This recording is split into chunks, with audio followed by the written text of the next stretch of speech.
वैजापूर तालुक्यातील लासूरगाव या ठिकाणी मुस्लिम बांधवांनी एकत्रित येत ईदगाह या ठिकाणी नमाज अदा केली। या ठिकाणी एकमेकांची गळाभेट घेऊन सर्व जनतेसाठी बहुमूल्य शांतीचा संदेश देण्यात आला।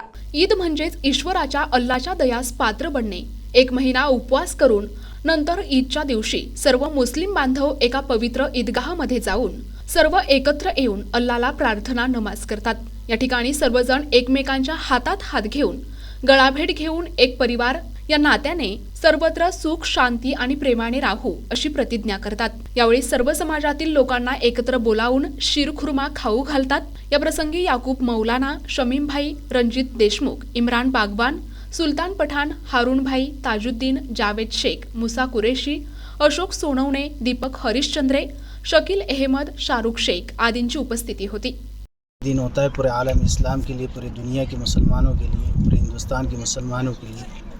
हर कौम और मज़हब और इसके अंदर तमाम मज़ाहिब के लिए भी एक खुशी का दिन होता है। सब एकजा है, हिंदू, मुस्लिम, सिख, ईसाई, सब के लिए एक मसरत का दिन होता है। और भगवान ने जो पवित्र वाला महीना दिया है, जिसके अंदर यकुम रमज़ान मुबारक से 29 या 30 रोज़े रखते हैं, सब अल्लाह तबारक ताला के लिए उसके हुक्म उजा बजा लाते हैं और उसके तामील का हुक्म करते हैं। और उसके बाद नमाज, तरावी, कुरान, ज़िक्र, अस्कार, सदका, खैरात, ये पवित्र वाली चीज़ें जो इस दुनिया से जाने के बाद इसका न्यामुल बदल मिलेगा। और ये जो ईद का पैगाम है, ये आलम इस्लाम के मुसलमानों के लिए और तमाम मज़हब के लोगों के लिए खुशी और मसरत का पैगाम दिया जाता है कि सब लोग एक जगह जमा हो, अपने दिलों, अपने भेदभाव को अपने सीनों से निकाल दे और अपने भाइयों को, हर एक भाई को, कोई भी मज़हब का हो, हिंदू हो, मुस्लिम हो, सिख हो, ईसाई हो, सबको गले से लगाए और उनको मुबारकबाद दे। ये भगवान ने कुरान में पोती के अंदर लिखा हुआ है कि ये ईद हर कौम के लिए खुशी और मसरत का दिन होता है। इसलिए आज तमाम आलम इस्लाम के लोगों की भगवान मग़फ़िरत कर देता है। इसलिए हम सबको चाहिए कि हम भगवान से इल्तिजा करते हैं कि जो महीना गुज़रा है इसका न्यामुल बदल ता क़यामत ता मौत तक हमें इसका न्यामुल बदल अता फरमाए। जगभरातील मुस्लिम बांधवांना मी हिंदू बांधवांच्या वतीनं शुभेच्छा देतो आणि पवित्र रमजान महिन्याचं 12 महिन्यातून 1 महिना हा असा असतो की सर्व लोकांना, सर्व दीन दुबळे उपेक्षित या लोकांसाठी प्रार्थना केली जाते। सर्व मुस्लिम बांधव एकत्रित येऊन उपवासाचं काटेकोर पालन करतात। उपवास एवढे कठीण आहे की पाणीसुद्धा प्यायचं नसतं 12 तास, आणि कोणत्या ऋतूमध्ये येतात कालचक्राप्रमाणे 1 महिना मागे होण्याची प्रथा येते।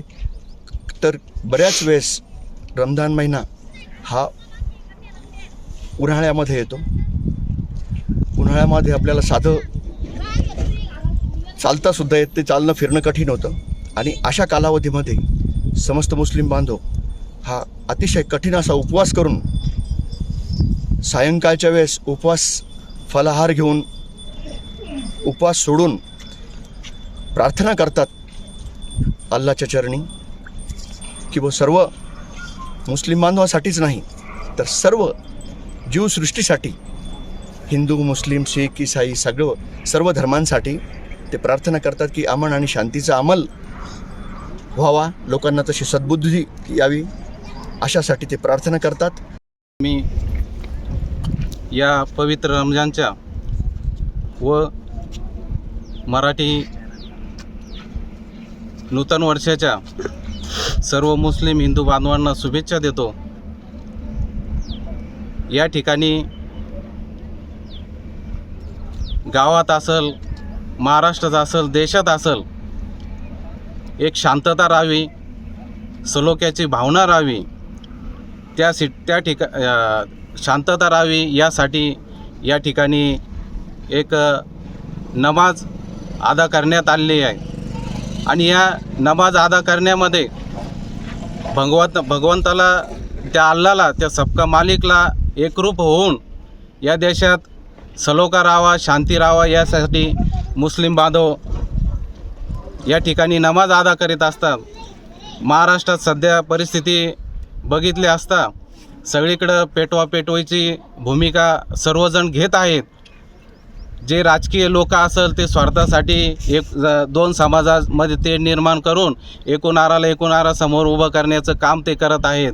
इतिहासामध्ये तोडफोड करून ह्या असल्या भूमिका घेण्यात येत आहेत. पण या ठिकाणी ज्या चांगल्या विचाराचे लोक असतील, मग ते गावगाड्यात असतील या कुठं असतील, त्यांनी पुढं होऊन या ठिकाणी गावगाड्यात शांतता राहावी यासाठी प्रयत्न करावे. व मी या ठिकाणी या पवित्र रमजानच्या सर्वांना मुस्लिम बांधवांना शुभेच्छा देतो व थांबतो. जय हिंद, जय महाराष्ट्र. प्रतिनिधी रमेश नेटके, NTV न्यूज मराठी, वैजापूर.